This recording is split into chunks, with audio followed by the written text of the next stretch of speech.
Retro Rob's gaming videos.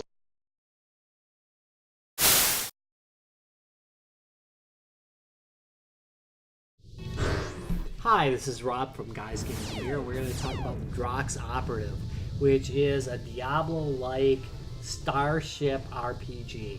It's really pretty good, definitely worth looking at.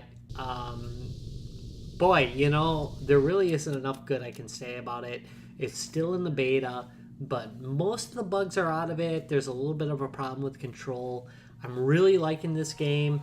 I think you should really check it out. Here's the video. Another thing that I'd like to note is that there's some slowdown later on in this video that generally does not happen during single-player gameplay. However, I have noticed that if you are the server in a multiplayer game, after about a half-hour of play, or when you really enlarge your galaxy a bit, it does have a lag that's very similar to this. Now, this lag that you're going to see later on in this recording, it's completely due to the fact that I'm recording, and that does take some processor power. I probably should have done it in a little bit lower resolution. Anyway, some other things I'd like to say is while this is going on, you're going to see some of the loot. And man, there's a lot of different loot, and you got to really pay attention to what the pluses and minuses are, just like you would in Diablo. There are some things that'll give you higher stats in one area yet lower in the other, and it might be worth it to take the lower stats in one area to take the higher in the other.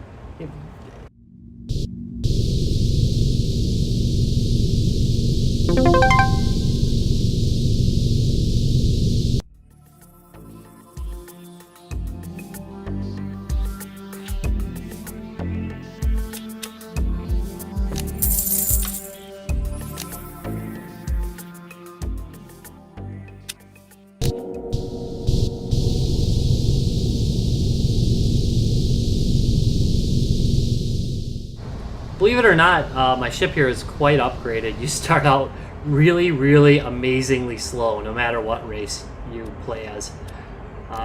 That was the main map over there. There's a fog of war effect. Even though I've been playing this map with another ship, I'm in a new ship now, and the fog of war shows up again. So it's like I'm searching through the map again, even though it is exactly the same map I played before. I kind of like that. This is some of the lag I was talking about in the recording, but you don't actually get this in real gameplay when you're not recording, at least not in the single player mode. So, sorry about that.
this is kind of an interesting feature. Cargo bays. This is the first time I've actually run into a cargo bay in-game. The cargo bays expand how much loot you can carry. This is not a space trading game. In other words, you're not trading between bases. I suppose you could, but I don't think you'd ever make money. It's a lot more like Diablo than it is like some of the older games like Elite or any of those modern space traders.